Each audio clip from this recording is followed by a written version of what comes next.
Oke teman-teman, di video kali ini saya mau share ke teman-teman semua, dimana sesuai judul dan juga thumbnail, saya mau share ada beberapa hal yang nggak disadari banyak oleh content creator, yaitu gimana caranya bisa lebih unggul dibandingkan konten sejenis yang lain di saat mereka bikinnya itu nggak cuma 1, 2, 3, tapi bersaing di antara ribuan konten. Nah, sudah saya konsep ada di notebook sini. Jadi ketika dapat ide, saya catat di notes HP, habis itu saya konsep di sini di notebook, habis itu udah ada tag video kayak gini. Ya, ini ngebantu banget, apalagi buat yang gadgetnya cuma satu atau masih terkendala dari segi gear kayak gitu, bisa manfaatin notebook ini. Atau juga nggak ada ruginya kita nyatet di sini, bisa dibaca-baca lagi buat next ataupun dari masa depan, ntar kita baca-baca buat nostalgia. Atau bisa juga buat ngatasi ngeblank ketika nggak perlu menghafal, kita nyontek aja dari catatan sini, itu nggak masalah. Nah, yang mau saya bahas adalah di saat content creator bikin konten berlomba-lomba ya, bikin konten sebagus mungkin, semenarik mungkin, ada satu hal yang nggak disadari ataupun nggak banyak dilakuin oleh content creator.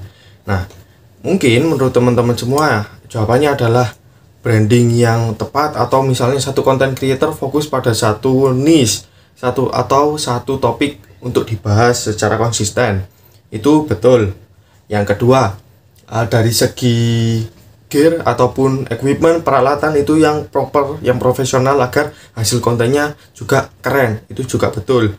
Yang ketiga, misalnya kontennya itu menarik buat audiens. Ya, memang semua konten tujuannya adalah convert dari yang cold jadi warm market, dari yang nggak tahu jadi tahu, yang tadinya cuma tahu aja jadi tertarik. Nah, bikin orang tertarik kan ya itu tadi, bikin konten itu tadi. Kalau nggak bikin konten, gimana caranya orang tahu brand yang kita buat atau tahu kita itu siapa? Nah, satu hal yang nggak banyak disadari adalah yaitu lead magnet. Jadi nggak banyak orang tahu kalau ternyata bikin lead magnet di setiap konten itu bisa lebih berpotensi meningkatkan teman-teman ini lebih diingatnya oleh audiens jauh lebih besar, karena kita memberikan reciprocity atau hukum timbal balik. Ketika kita memberikan sesuatu terlebih dahulu, lead magnet ini contohnya simpelnya bisa voucher, bisa ebook, online course, atau free produk. Itu juga salah satu bentuk dan contoh dari lead magnet, cuma istilahnya aja lead magnet kayak gitu. Tapi yang membedakan lead magnet sama produk, atau yang membedakan lead magnet sama free produk adalah dari segi endingnya. Kalau misalnya free produk itu kita kasih, habis itu mereka pergi, udah lepas.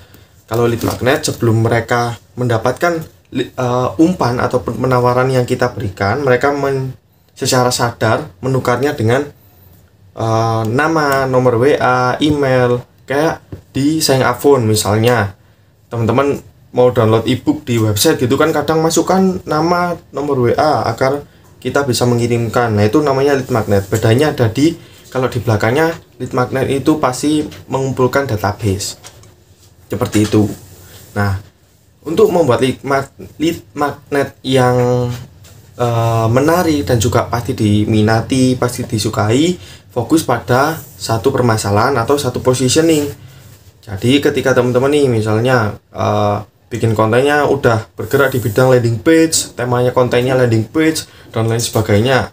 Nah, bikin lead magnet ataupun umpan yang berhubungan dengan landing page, itu akan lebih cepat teman-teman bisa meningkatkan jumlah followers, meningkatkan personal branding. Itu tujuan akhirnya. Ya, mudah-mudahan bisa dipahami. Monggo teman-teman semua kalau mau pelajari lebih dalam, ada di Content Creator Playbook punyanya Ko Dani Santoso. Kalau teman-teman kepo yang belum punya, klik linknya ada di deskripsi aja, bisa dipelajari. Ada voucher diskon buat free ongkirnya seluruh Indonesia kalau pakai link yang ada di deskripsi punya saya. Otomatis nggak perlu pakai masukkan input voucher, kode, nggak perlu, langsung otomatis dapat free ongkir seluruh Indonesia. Oke, semoga bermanfaat. Saya Ko Hadi Masan, sampai jumpa.